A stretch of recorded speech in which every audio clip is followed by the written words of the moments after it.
Santos do Fundão! Fala, Santidade, tudo bem? Seja muito bem-vindo a mais um episódio do Santos do Fundão. Eu sou Marcos Júnior e antes de conhecermos o Santo ao Beato de hoje, vamos aos nossos recados. Nós contamos com seu apoio para fazer esse episódio, esse conteúdo, chegar a mais pessoas.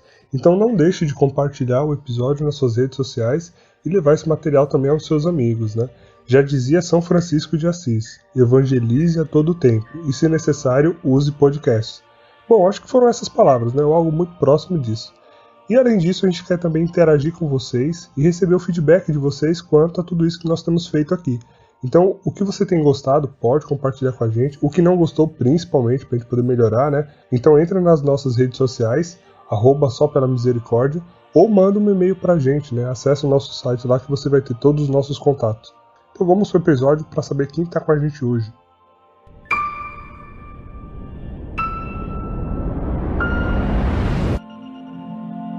E pro episódio de hoje eu estou aqui com Dani Vieira, Cris Dias. Pessoal, hoje estamos aqui atendendo a pedidos também, trazendo mais uma beata da nossa igreja, E o legal aqui, tanto no episódio passado quanto esse, eram santos beatos, que já estavam na nossa lista, mas a pedido de vocês a gente antecipou um pouquinho a gravação. Então hoje nós vamos falar sobre a beata Francisca de Paula de Jesus, ou muito conhecida como Nha Chica. Então vamos à biografia de Nha Chica.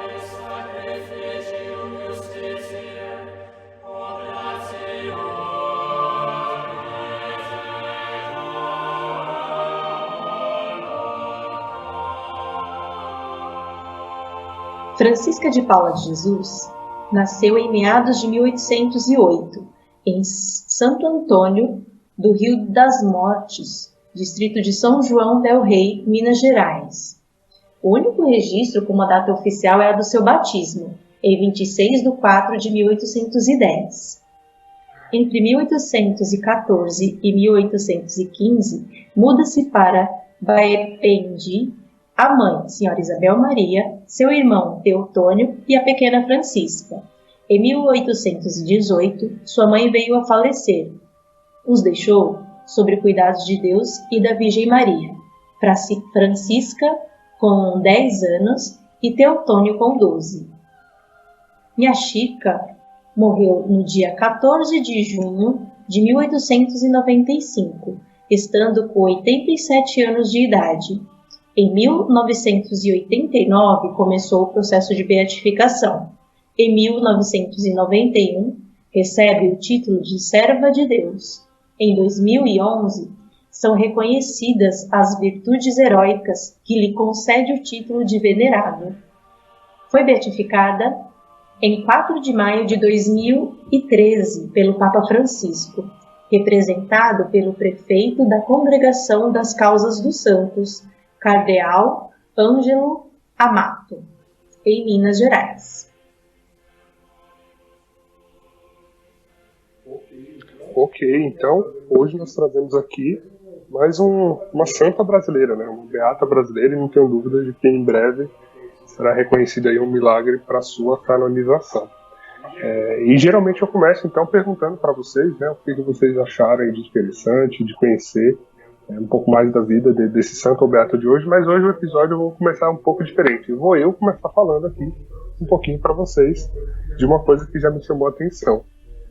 É engraçado, eu fiquei muito admirado em conhecer a história dela e eu percebi, o quanto que eu, digamos que subestimava, essa história, essa vida, esse relacionamento com Jesus e com Maria, porque antes eu ouvia, sobre Nha Chica, uma beata brasileira, mas só de nome, eu não tinha ido ainda pesquisar sobre a vida dela. Eu confesso que eu não sei, eu tô, como diriam os psicólogos, então eu tô elaborando isso aqui em mim ainda para entender. Mas eu não sei se era como se fosse, não sei se a melhor palavra era essa, mesmo preconceito e tal, porque geralmente o santo, você tem, hoje, sei lá, estamos gravando aqui, a gente não gosta muito de datar, mas estamos gravando no dia de Santa Clara. Então, você vê, como tem o nome Santa Clara, ou santo alguma coisa, ou beata, Beata era na guerra, por exemplo. Beata que era Lute. O fato de ter o nome santo, santa ou beata, já te remete a uma vida espiritual. E como eu ouvia Yashika, não me remetia a alguém que era santo ou beato. E eu ficava meio com isso incomodado, assim. E vendo, né, lendo sobre a vida dela, e vendo alguns relatos e testemunhos da vida dela, eu fiquei realmente bem impressionado e me impactou bastante. Assim, eu acho que foram uns tapas na cara, sabe? Pra gente começar o bate-papo de hoje. Eu compartilho desse seu pensamento aí, Marcos. Bem legal você começar falando sobre isso. Eu tinha esse mesmo sentimento. Eu falei, mas por que a Chica, né? Eu já tinha visto raramente alguma imagem dela, algum livro, mas não tinha me despertado esse interesse. E depois que eu conheço a vida do santo, eu gosto de rezar um pouco com ele, né? E ver o que eu posso aprender com ele. E a história dela me marcou muito. Eu fiquei pensando, por que a Chica? E depois, no decorrer da história, como ela se reportava a Nossa Senhora. Aí pronto, já foi outro tapa na minha cara. Porque ela chamava a Nossa Senhora de minha sinhá. E aí eu falei, deixa eu ver, porque às vezes quando a gente vai estudar história, escravidão, a gente ouve um pouco esses termos, né? Eu falei, deixa eu voltar e ver o significado mesmo. Aí fui lá pegar no dicionário, pesquisar minha sinhá, forma de tratamento que os escravos designavam a sua senhora ou patroa. Eu falei, aqui está o verdadeiro sentido da escravidão a Nossa Senhora. E é submeter-se totalmente à vontade dela, assim. É colocar a Nossa Senhora num altar acima mesmo de nós, assim, num patamar acima de que ela é a Senhora da minha vida e que eu sou simplesmente a sua escrava. Assim, a vida de Yashika também mexeu bastante comigo, como se você ainda não ouviu o nosso podcast Dulce dos Pobres, vá ouvir. Porque falar de santo brasileiro para mim é uma coisa, beatos brasileiros e tal, é uma coisa que mexe muito comigo. É como se fosse alguém que estivesse aqui do nosso lado, assim. Quando eu ponho o pé no chão, eu falo, caraca, a pessoa pisou nessa mesma terra que a gente, né? Eu fico muito, muito impactada com isso. Eu não conhecia Yashika, esse nome, nem por nome, de conhecer através de vocês, né? Da lista que nós temos aí, dos santos e beatos que nós queremos abordar aqui no podcast, não conhecia. E aí, estudando um pouco sobre a história dela, me remeteu a 2 podcasts já, né, a 2 santos, que foi a Santa Dulce dos Pobres, que eu achei que, né, tem bastante semelhança, mas também, né, por ela chamar Nossa Senhora de Sinhá, eu lembrei de Santa Baquita, né, que chamava Deus de patrão, né, e até porque, assim, em Yashika, ela é filha de escrava, né, então, provavelmente era a linguagem que ela aprendeu com a mãe dela, vivendo ali, né, tendo aquela convivência no meio dos escravos, então ela também usava essa linguagem de escrava, então ela se referia à senhora dela como Sinhá. Né? E aí me veio essas 2 histórias na minha cabeça, né? Que são histórias da Santa Baquita, né? Uma história de sofrimento, né? E da Santa Dulce dos Pobres, uma história assim, né? De grande humildade e de amor a Deus e aos pobres. Então, para mim, a Beata Yashika, ela une essas 2 histórias nela. Né, de grande sofrimento, né, de viver ali numa realidade muito difícil e também se dedicar à caridade. Como a gente falou na biografia, ela perdeu a mãe dela muito cedo, a mãe dela era uma escrava, né, então assim, não tinha marido, ela não tinha uma família, que a gente fala, né, uma família tradicional constituída. Né, então, quando a mãe dela faleceu, ela ficou sozinha, com 10 anos de idade, junto com seu irmão, com 12, e ficou aos cuidados de Deus, cresceram sozinhos. E Deus cuidou tão bem que, assim, o irmão dela até, né, depois de adulto, conseguiu boas condições financeiras, né, ficou rico, mas ela não, ela quis se dedicar, se consagrou a Deus, mesmo sendo leiga, não entrando em nenhuma ordem, ela se consagrou a Deus inteiramente, consagrou a sua castidade e decidiu viver na pobreza, ajudando os pobres e aconselhando todos aqueles que se achegavam até ela. E quando a Cris fala dessa questão assim, de como ela chama Nossa Senhora de Sinhá, eu lembro muito desse termo, né? Escrava de Maria, que é um termo muito usado pelas pessoas que se consagram, né? Através da leitura do tratado, isso. Lá no tratado eles abordam, né, esse termo, né, de escravo de Nossa Senhora. E é assim que ela se colocava, com uma grande devoção à Virgem Maria, a Nossa Senhora da Conceição.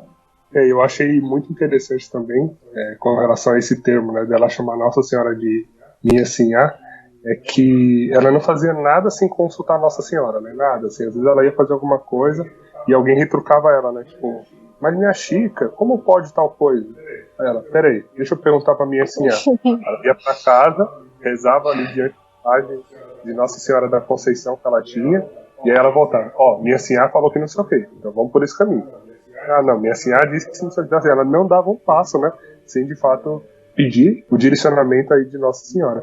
E o que eu achei bem bonito também é que quando ela, a mãe e o irmão saíram, né, da cidade do nascimento dela lá e vieram para Baependi, eles praticamente trouxeram a roupa do corpo, que era o que eles tinham. Assim, eles não tinham, né, posses, eles não tinham móveis, eles não tinham nada o que trazer. Então eles praticamente trouxeram a roupa do corpo, assim, com alguns poucos utensílios e roupas, e o item mais valioso que eles tinham com eles, quando eles chegaram nessa cidade, era a imagem de Nossa Senhora da Conceição, que para onde eles iam, eles já levavam essa imagem. Então eu achei bem bonito isso. Você vê que realmente era de berço, né? A mãe mesmo escrava já estava incentivando os filhos ali a essa devoção, especialmente ela, né? E a Chica. Essa imagem acompanhou ela a vida inteira, né? Até a construção da capela, que ela usou o dinheiro lá da herança do irmão dela, um pouco para construir, né, uma capela em honra a Nossa Senhora da Conceição. E aí essa imagem ficou lá nessa capela, e o restante da herança ela distribuiu entre os pobres, né? Então, assim, essa imagem que ela trouxe desde criança, recebida como herança da mãe, acompanhou ela durante toda a vida. E essa imagem existe até hoje, né? Lá em Minas Gerais, nessa cidade natal dela, tem toda uma peregrinação lá que eu fiquei muito interessada em participar. Tem até um site, depois se vocês quiserem também acessar, dar uma pesquisada, quem tiver condições de fazer a peregrinação, eu achei bem interessante, mostra a casinha lá onde ela viveu, acho que os últimos anos. Isso, e o legal ali ver também que, por exemplo, essa capela, né, que a Dani comentou que ela construiu a pedido de Nossa Senhora, né? Foi Maria quem apareceu para ela em sonho, e isso acontecia algumas vezes, né? Então Maria apareceu para ela e falou, constrói para mim uma capela assim, assim, assado. Ela, tá bom, vou construir. Só que ela não tinha dinheiro, grandes posses naquele momento para fazer isso, né? Então ela usou o dinheiro dessa herança para pagar o projeto inicial, para pagar as licenças para ela começar a construir, mas o dinheiro sozinho não dava para ela fazer tudo. Então ela foi pedindo esmolas, ela pedia contribuições na cidade, e demorou muito tempo até a capela ficar pronta, né? Foram vários anos ela pedindo e recolhendo doações para construir a capela. E o legal é que quando ela meio que conseguiu juntar o material, ela chamou o mestre de obras lá, né, o pedreiro que ia fazer a capela, e ela falou, bom, vamos começar, né? Aí ele, mas minha Chica, tipo, esse material não dá, isso aqui eu não consigo terminar o trabalho com isso aqui, né? Ela, peraí, deixa eu perguntar pra minha senhora. Ela foi pra casa, rezou diante da imagem e voltou para ele e falou assim, não, pode construir, que minha senhora falou que dá sim. Ela falou que vai dar tudo certinho. E aí ele foi e construiu a capela, e impressionantemente não sobrou nenhum material, mas também não faltou nenhuma pedra sequer. Tipo, quando o cara passou a última massa de cimento, terminou a capela e ela estava pronta. Então é muito interessante realmente essa amizade, né, sincera que ela tinha com Nossa Senhora, e tudo que ela ia fazer realmente era sempre consultando a Nossa Senhora, né? E um outro sonho que ela teve também que eu achei interessante, isso foi muito engraçado também, que Nossa Senhora apareceu para ela e pediu para ela comprar um órgão para colocar na igreja, né, para tocar e tal na missa. E aí Nossa Senhora deu o endereço da onde tinha que comprar esse órgão. E era lá no Rio de Janeiro, né? E aí quando ela teve esse sonho, ela foi lá falar com o pároco e comentou, né? Falou, ó, a gente precisa comprar um órgão. E aí o padre falou, mas minha chica, isso aqui é muito caro, minha chica, não dá pra fazer assim. E não sei o que. E aqui em Minas Gerais praticamente a gente não tem, a gente teria que buscar lá no Rio de Janeiro e tal. Ela, não, mas a minha SINAP enviou, então a gente vai ter que comprar. Não tem como não comprar, vamos comprar sim, vamos dar um jeito. Aí ele, não, mas aonde que eu vou achar esse órgão e tal? Ela falou, então, mas ela já me deu o endereço, tá aqui ó, é no Rio de Janeiro, na rua tal, no número tal. É só falar com o fulano e a gente compra o órgão. Aí ele, mas minha chica, não sei o que. Enfim, aí conseguiram lá, né, convencer o pároco. Aí chamaram o maestro da cidade, que já estava fazendo alguns trabalhos no Rio de Janeiro, e aí pediram para o maestro ir até esse endereço e comprar esse órgão. E aí ele comprou.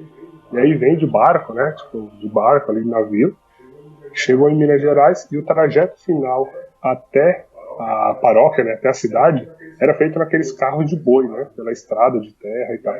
E aí por isso, muito balançar, muito tremer, meio que danificou o órgão. Então quando chegou lá, não estava funcionando. O maestro tentou tocar e não funcionava nada, tudo parado. Aí ele, vixe, agora como que a gente vai fazer, né? Aí ela, peraí, deixa eu falar com a minha senhora. Foi lá, fez o novo, voltou e comentou com ele. Ele falou, ó, fica tranquilo. Minha senhora falou que amanhã, 3 da tarde, o órgão vai tocar. Só esperar. Que era uma sexta-feira, né? Isso. Aí ele diz, tá bom. Então vamos esperar, ué, já que ela falou. Aí chegou no dia seguinte, todo mundo de novo, tocaram o órgão e o órgão perfeito, funcionando perfeitamente. Sexta-feira, que é o dia que celebra-se as dores, né, de Cristo, às 15 horas da tarde, foi quando o órgão funcionou. Exatamente. E assim, Deus, através da intercessão dela, realizou muitos milagres com ela em vida, né? Então as pessoas já chamavam ela de santa em vida. E ela, como todo santo, né, com a virtude da humildade, ela falava assim, eu não sou santa não, eu só rezo com fé. Né? Eu só rezo com muita fé, não sou santa não faço milagre não. A única coisa que eu faço é só rezar com fé. Ou seja, ela reza com mais fé do que qualquer pessoa, né? Assim, gente, eu não tenho nada de fé, né? Estou comparando com esse povo aí. Mas tenho que pedir a Deus muita fé, né? Porque o que ela vai ali, conversa com Nossa Senhora responde para ela vai ali, pede, Nossa Senhora realiza, e ela só tem fé, só. É só isso que a gente precisa, na verdade, né? Não tapa na cara da pessoa que ia falar com ela, né? Porque ela fala, não, eu só rezo com fé. Ou seja, ela tá Mas, dizendo. tipo, ninguém mais tem fé, só ela tem fé. Exato, né? Tipo, toma vergonha e reze com fé que você vai receber também. Não é? Não, sobre a fé, né? Foi uma das virtudes heróicas encontradas nela. E estudando a vida dela, identificou-se 12 virtudes heróicas.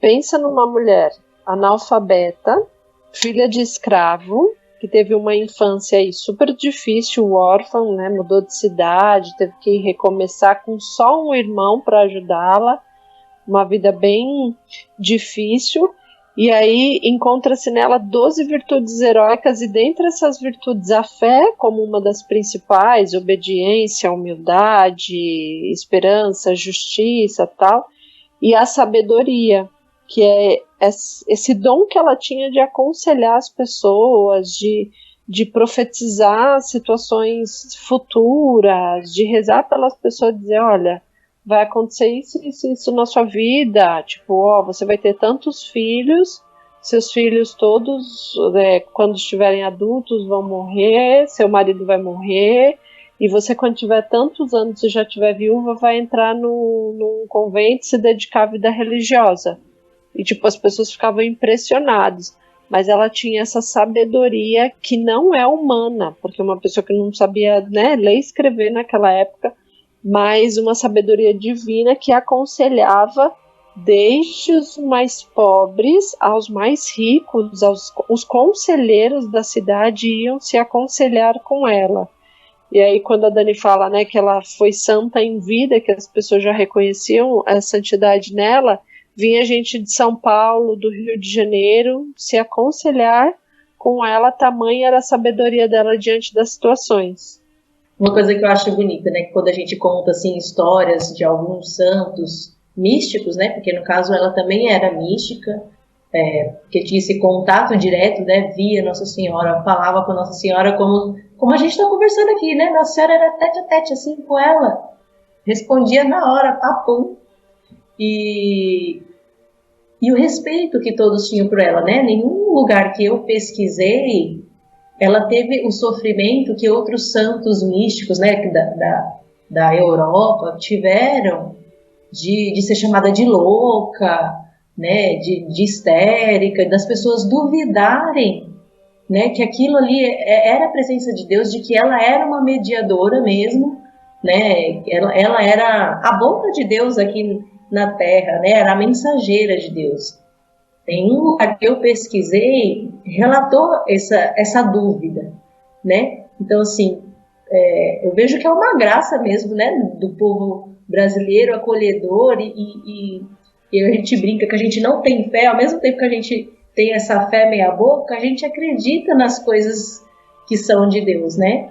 E tanto é que pobres, miseráveis ou ricos, né, conselheiros de Dom Pedro e não sei o quê, tinham muito respeito, né, e prestígio, e levavam em consideração o que aquela mulher falava. Mulher, filha de escrava, pobre, então é muita santidade mesmo, né? Entre os títulos, né, que ela tinha ainda em vida, né, então ela era conhecida como a mãe dos pobres, isso porque muita gente ia até ela, né, ia na casa dela, e o que ela tinha ela nunca negava, seja posse, dinheiro, que não tinha muito dinheiro, né, então a pessoa não saía de lá pelo menos com um prato de comida. E era engraçado, né, que era o milagre da multiplicação, porque ela mal tinha para ela, mas todo mundo que ia lá não saía pelo menos com uma oração e um prato de comida. Então isso eu achei realmente muito bonito. E o pessoal chamava ela também da Santa de Baependi, né? A Santinha de Baependi, que era a cidade que ela tinha lá. E aí quando eles se referiam a ela com esse título, né? Aí era quando ela respondia, falando, não, meu filho, pelo amor de Deus, eu só rezo com fé, né? Só isso. Então, isso realmente foi uma marca nela, né? A santidade dela era tão grande, transbordava ao ponto de as pessoas já reconhecerem esse título de santa realmente que ela tinha. E isso também era muito forte porque ela tinha um dos dons, né, que ela tinha, era esse dom da clarividência, né? Ela conseguia ver coisas que aconteceriam no futuro, tinha esse dom profético, né?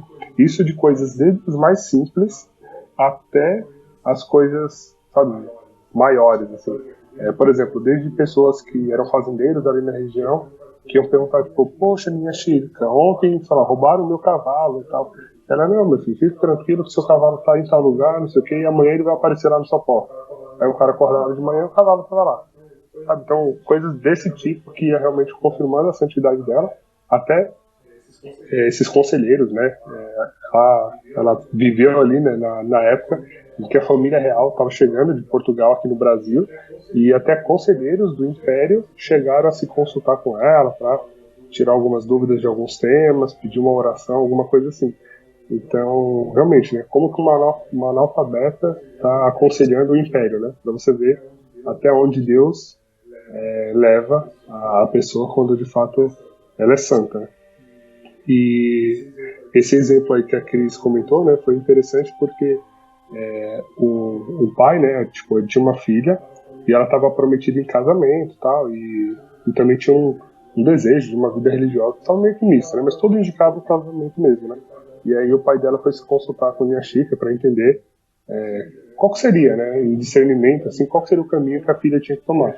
A Inha Chica falou para ele, não, fica tranquilo, meu filho, que ela vai ter 13 filhos, dos 13, infelizmente ela vai perder 4, mas os 9 que sobrarem, eles serão todos religiosos. E depois que ela ficar viúva, então ela vai ser casada, tal, depois que ela ficar viúva, ela vai entrar na vida religiosa também, vai se dedicar a Deus. E aí a filha desse senhor, né, que foi buscar se aconselhar com ela, a filha de fato teve 13 filhos, né, se casou, teve 13 filhos, perdeu 4, como ela havia dito. Dos 9 que sobraram, 3 viraram padres, as outras 6 eram mulheres, então viraram freiras, e aos 62 anos ela ficou viúva, foi quando ela também entrou na ordem religiosa e se consagrou inteiramente a Deus, vivendo uma vida religiosa. Então você vê, esses dons proféticos encantavam, né, os fiéis, os vizinhos, a redondeza ali, a cidade, e a fama dela só ia se espalhando, né? Só ia, naquela época, né, não tinha WhatsApp, não tinha o canal no YouTube de Minha Chica, mas no boca a boca ali, as graças alcançadas por intermédio dela iam chegando cada vez mais longe, e naturalmente as pessoas vinham até ela, né? E assim, só voltando, colocando, deixando um detalhe, né, que ela não era consagrada a nenhuma ordem religiosa e ela se consagrou inteiramente a Deus. E assim, ela teve vários pretendentes e ela se consagrou inteiramente a Deus porque a mãe dela, né, no leito de morte, quando ela tinha 8 anos de idade, aconselhou ela a isso, né? Falou que ela precisava se guardar para Deus e viver, assim, não exatamente, mas viver aquilo que Deus tinha preparado para ela, né? Cuidando dos pobres, dedicando a vida dela a Deus e ao amor ao próximo, né? E aí eu fiquei pensando também assim, gente, como que era essa mãe, né? Porque a gente sempre fala nos outros podcasts, né? Assim, que a família e a nossa religião, né, passar dos nossos costumes passados de pais para filho, né? E aí a gente falou assim que eles não tinham nada, né? A única pertence que eles tinham era a imagem de Nossa Senhora da Conceição, mas na verdade a mãe dela deixou a maior herança para ela, né? Porque quantos aí tiveram muita riqueza, quantos de nós temos, né, tantas posses e não conseguimos alcançar, né, tantas virtudes, né, tamanha fé. Então, assim, no fim, a mãe dela foi a que deixou a maior herança de todas, né? E isso aí também é mais um exemplo, né, para a gente como pai, mãe, seguir, né? Que a gente às vezes se preocupa muito em dar as condições materiais, mas e acaba deixando um pouco, esquecendo de pouco que a verdadeira herança é essa, né? É a herança dessa sede, né? De buscar servir a Deus, de amar a Deus acima de todas as coisas e que os nossos filhos saibam que essa vida é uma vida passageira, que a gente nasceu para buscar o céu mesmo, né? E ela assimilou tão bem, né? Esse aprendizado, né, que a mãe deixou para ela, essa herança, que ela tinha toda essa rotina, né, de atender os fiéis e as pessoas que a procuravam, seja para aconselhamento, seja para um alimento, alguma coisa. Porém, às sextas-feiras ela não atendia ninguém. Sexta-feira era o dia que ela tirava para cuidar das coisas dela, lavar a roupa dela, cuidar da casinha dela, mas principalmente era o dia que ela tirava para rezar, para meditar a paixão de Cristo, porque foi na sexta-feira que Cristo morreu por nós e salvou a humanidade, né? Então ela ficou com isso tão marcado na vida dela que toda sexta-feira ela não atendia ninguém, porque era o dia que ela tinha que realmente prestar culto a Deus, especialmente às 3 da tarde, né? Então ela estava fazendo as coisas dela e parava para rezar na imagem de Nossa Senhora, tal, e quando chegava às 3 da tarde ela rezava e meditava ali a paixão de Cristo, e isso realmente devido a esse exemplo que ela viu desde pequena, né, da mãe, e esse desejo que ela tinha desde sempre de se consagrar e viver inteiramente para Deus.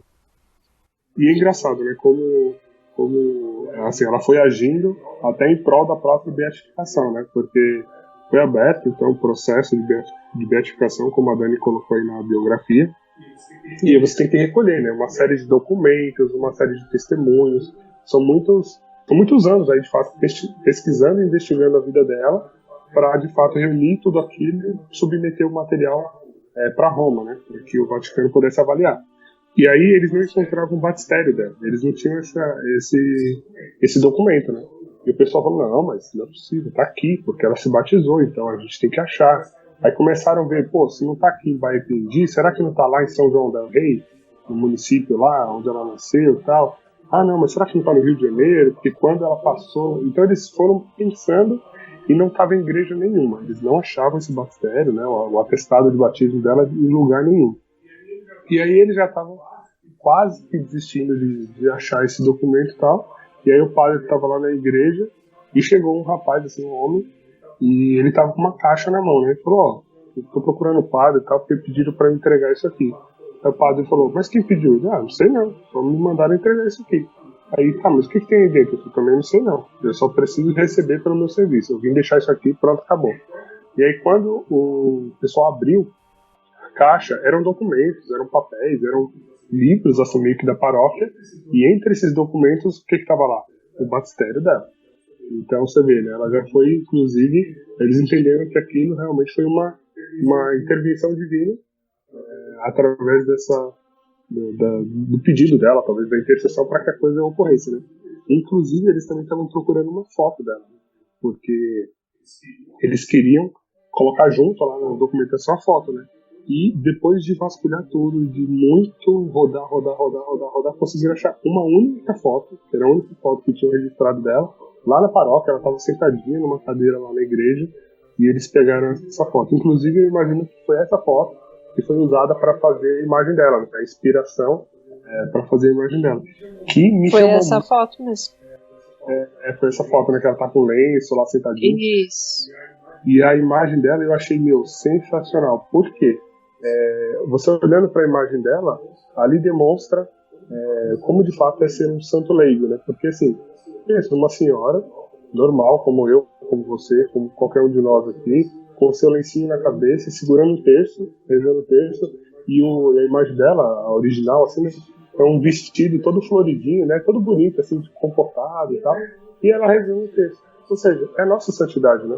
É olhar para essa imagem e ver que pode ser você, né? Eu fiquei pensando, como que vai ser a minha imagem quando eu for santo? Eu vou estar de bermuda, eu acho. O pessoal usa bermuda.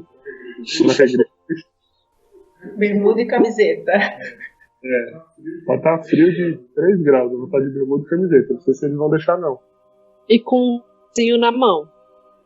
Exatamente. Com o quê? Um robô na mão. Que o Marcos, gente, ele é todo tecnológico, tá? Então, vai ter o terço enrolado na mãozinha do robô e eu segurando o robô, entendeu?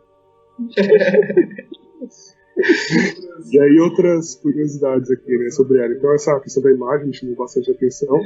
E aí outro ponto, né, a Cris comentou a respeito da peregrinação, né, para o santuário. Inclusive essa capelinha, né, ela foi sendo reformada ao longo do tempo, mas ela acabou não resistindo muito, ela não duraria muito mais. Então foi construída no lugar da capela um santuário, que hoje é o santuário de Nossa Senhora da Conceição, que é onde inclusive está essa imagem, né, que a Cris comentou, que ainda está lá. E também, quando minha Chica estava para falecer, ela pediu para ser enterrada na capela. Então ela foi enterrada na capela e hoje os restos mortais, né, o túmulo de minha Chica está dentro do santuário, né?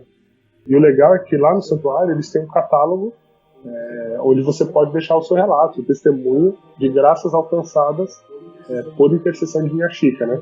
E eles já têm catalogado mais de 20 mil graças que foram alcançadas pela intercessão dela.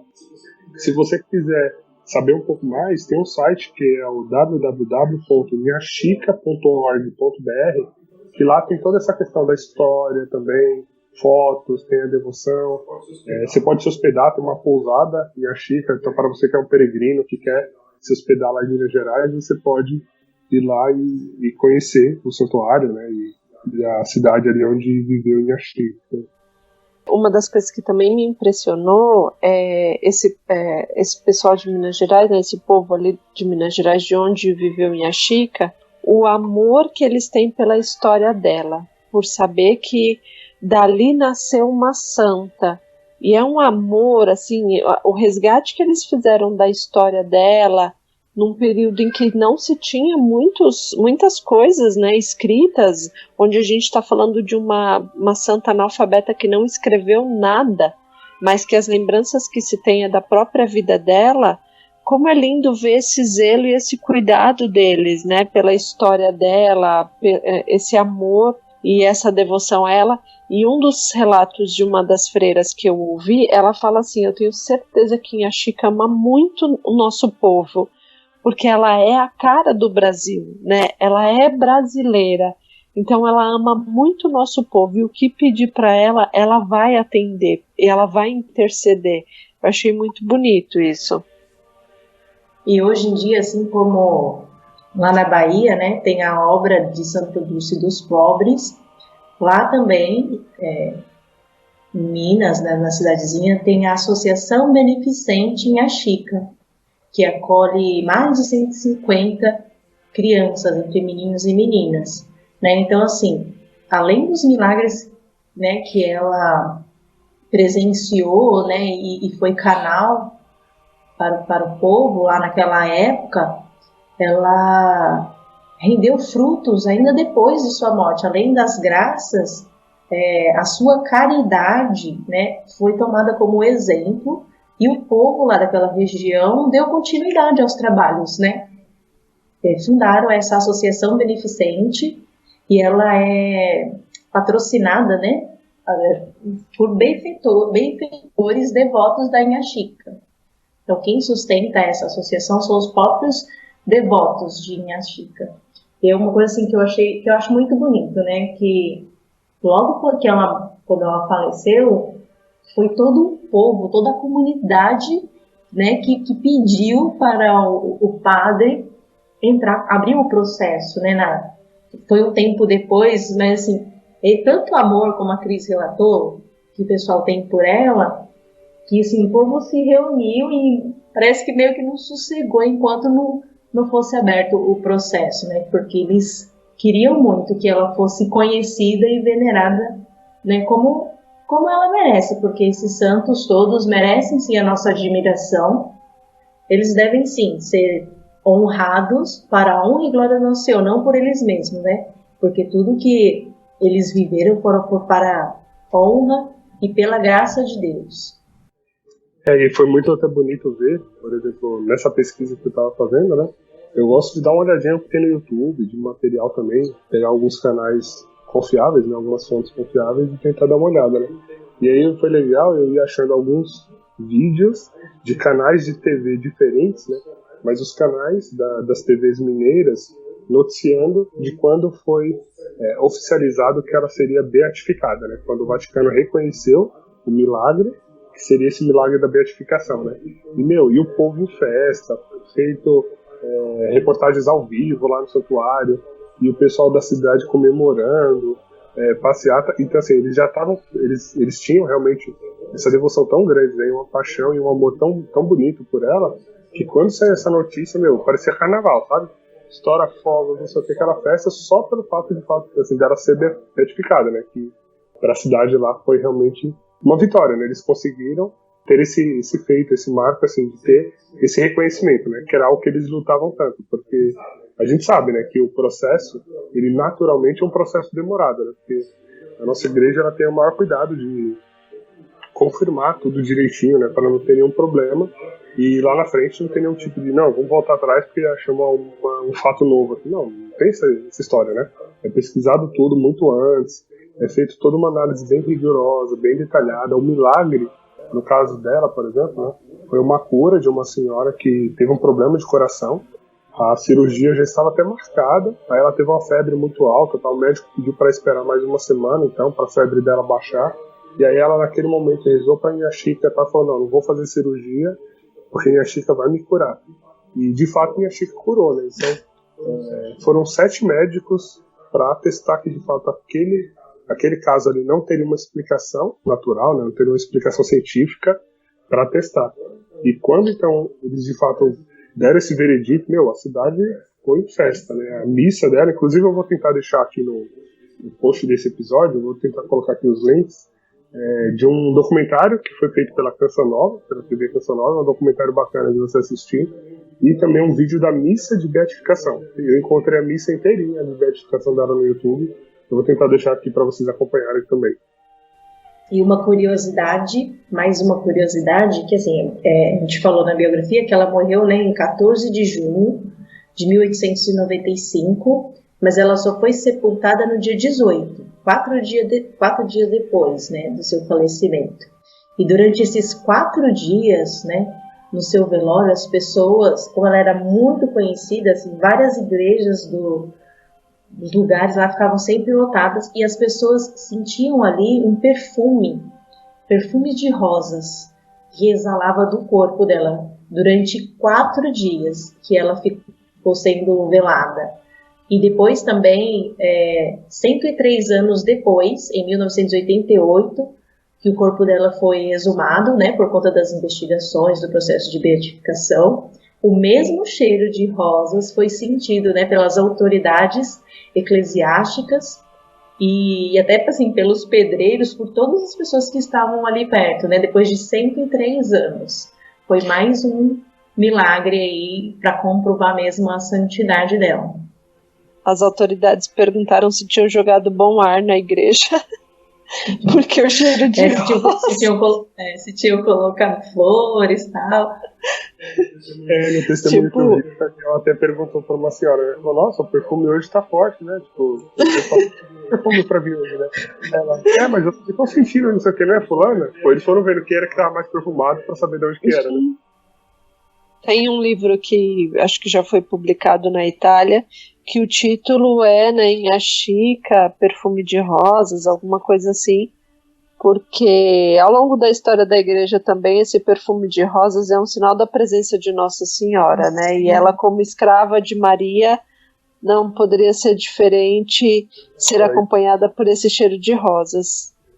Ela foi uma escrava tão fiel a Nossa Senhora que Nossa Senhora honrou até após a sua morte. E eu fiquei pensando muito assim na simplicidade assim de Inha Chica, sabe? Eu fico olhando assim para a história dela e eu vejo que ela conseguiu manter um coração de criança, né? Ela conseguiu ter a simplicidade, a doçura, a humildade de criança, assim, a ingenuidade de criança no sentido mais positivo de todos, né? Então, eu acho que ela também foi tão agraciada nesse nível porque ela conseguiu manter esse relacionamento com Deus, como Deus fala, né? Deixa que as criancinhas venham a mim. Então, ela era mais uma dessas criancinhas, assim, com um coração tão sincero, tão humilde, tão doce, né? Tão delicado. E isso realmente foi uma coisa que me impressionou bastante. Bom, então, como vimos aqui, né? Muita coisa na vida dessa beata brasileira. Essa aqui em breve será santa, né? Mais uma santa aqui do nosso país, para nos orgulhar. E a gente convida você a aprender um pouquinho mais também com a gente aí sobre Inha Chica, naquele nosso quadro do que eu aprendi com esse santo, né? Então, hoje, meninos, eu quero perguntar para vocês, o que vocês aprenderam com Inha Chica? Nossa, é tanta coisa, né, que é até difícil de mensurar. Afinal, quantas virtudes? 12 virtudes que a gente tem. Será que eu tenho uma virtude, pelo menos, gente? A mulher tem 12. São 12 virtudes que a gente tem para aprender com ela, né? É muita coisa para a gente aprender com ela, com essa alma eleita e assim, eu tenho também muito orgulho, né, de quando a gente fala sobre um santo brasileiro, a gente sente mesmo que é bem pertinho da gente, né? O que ela faz, me faz refletir, né, e buscar é a questão da fé, né? Que é o que ela mesma falou, né? Que ela não era santa. E, na verdade, nenhum de nós somos. Que a santidade vem de Deus, né? Então, assim, o que eu desejo aprender com a Inha Chica é ter e aumentar a minha fé. Para que, quando eu rezar, assim, eu tenho um mínimo de fé. Quando eu rezar, eu consiga ouvir a vontade de Deus na minha vida. Que eu consiga estabelecer esse relacionamento, essa intimidade com Deus, né? Um pouquinho só que ela tinha, né? Porque para mim ela tinha quase que uma relação perfeita com Nossa Senhora, né? E que eu aprenda a ter um pouco mais de fé para estabelecer essa relação de intimidade com Deus, com Nossa Senhora, para que eu seja melhor para aqueles que estão próximos a mim, né? Que eu seja esse reflexo, assim como ela foi, né? E em relação à caridade, são essas duas virtudes que me sobressaem, a fé e a caridade, ter um coração semelhante ao do Senhor, foi o que ela teve. Bom, antes eu queria dizer que estudar a vida dela foi muito muito importante para mim, porque eu me deparei com a história da minha família, a história da minha vida. Minha família é mineira, e essa cidade de São João del Rei, nós passamos por ela todas as vezes em que eu vou visitar minha família, minhas avós, E eu nunca tinha me deparado que existe uma placa na entrada da cidade dizendo aqui nasceu Inhaxica. Eu falei, gente, como eu passo lá todo ano e nunca fiz essa relação. E aí eu mandei no grupo da família, falei, gente, vocês conhecem essa santa? Me disse se ela é minha parente, né? Qual é a relação dela? O sangue dela corre nas minhas veias. E aí meus primos foram falando, a gente passa nessa cidade toda vez, tal. E minha mãe trouxe uma lembrança muito legal. Minha mãe falou, olha, eu lembro da minha mãe, que no caso minha avó, contando pra gente a história dela. E eu fico muito, muito encantada, muito emocionada, porque é isso, né? A fé católica, aquilo que nós acreditamos sendo passado, né? Para as nossas gerações, para as nossas famílias. E minha mãe tem lembrança da minha avó falando da história de Inhaxica para ela. Eu fiquei muito, muito emocionada. E sobre a vida de Inhaxica, 2 pontos que me marcaram bastante e que eu quero aprender com ela, que eu quero buscar. Quero que ela me ensine essa escravidão a Nossa Senhora no sentido de tudo consultar Maria, de tudo recorrer a Nossa Senhora, para que Nossa Senhora diga mesmo e dê a direção. Isso é algo que eu quero, se for possível, alcançar na minha vida. E a pobreza, uma pobreza de alma mesmo, né? Essa alma simples que... No caso de Inhaxica, ela tinha tanto a pobreza física, né, talvez até por uma opção dela mesmo, porque quando ela teve as heranças, ela ofertou isso para a igreja e tudo que ela tinha, também ela pedia esmolas e ofertava isso para a igreja.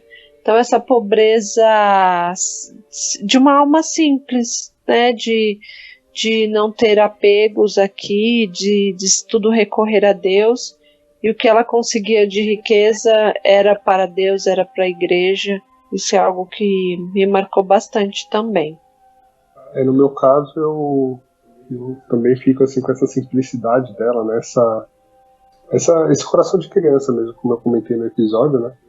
Que eu aprenda realmente a ter essa simplicidade, essa humildade, para que progredindo na vida de oração puder ter essa intimidade com Maria que ela alcançou, né? Porque depois até de estudar sobre a vida de Inhaxica e ver esse relacionamento dela com Maria, né? E ver que eu tô longe disso, eu me coloquei um propósito assim, de eu não vou levantar da cama se eu não rezar a Ave Maria. Eu espero que Nossa Senhora me ajude a lembrar disso todo dia, né? Mas eu quero realmente ter esse coração de criança, assim como ela tinha, essa simplicidade, essa humildade genuína, assim, né? No mais fundo ali da alma estava essa humildade, essa simplicidade. Então isso foi algo que me marcou muito. E eu espero, quem sabe um dia eu também possa falar, né? Sei lá, quando alguém fala assim, Marcos, vamos fazer um robozinho, eu falo, peraí, deixa eu consultar minha senha, né? Deixa eu ver o que ela vai me dizer sobre esse robô. Então, eu quero poder aprender realmente isso com Inhaxica e ter essa intimidade aí com Nossa Senhora, assim como ela fez. Amém? Amém! Deixa eu falar mais uma coisa. Porque assim, a Cris falou, né, do orgulho que ela sentiu da família mineira, que passa ali tão perto, né, da cidade que ela nasceu. Então, assim, eu tenho um fiozinho de esperança de que a Inhaxica esteja na minha árvore aí, né? Eu não sei se fala árvore geracional, árvore genealógica, porque o meu pai tem o sobrenome de Paula. E meu pai é mineiro, então quem sabe, né? Eu tenho lá. Olha aí, minha gente, historiadores vão atrás dessa história. Assim, se tem algum estudioso aí que tá ouvindo a gente, que gosta de estudar as famílias, pode entrar em contato, né? Porque minha família é mineira, tem sobrenome de Paula, vai que ela é minha parente, aí vai virar mais minha amiga ainda. Então é isso, gente. A gente trouxe aqui a história da Beata Francisca de Paula de Jesus. Você já vê, né? Ela já era de Jesus até no nome, né? Então, ela é uma beata brasileira, como você pode ver. E a gente espera que a partir de hoje, então, você fique um pouquinho mais curioso sobre a história de Inhaxica. Visite Minas Gerais, visite Baipendi, o santuário Nossa Senhora da Conceição, para conhecer um pouquinho mais e pisar ali naquele chão onde ela esteve ali também, para sentir um pouco dessa atmosfera, né, do que é a cidade ali onde tudo isso que a gente compartilhou com você aconteceu, né? Os fatos ocorreram ali. Então essa história de Minha Chica, a gente espera que você fique amigo dela também e se aproxime dela, coloque ela aí no seu hall de amigos, né? No seu grupo de melhores amigos. Amém? Então, pra gente fechar, a vida de santidade é só Pela misericórdia.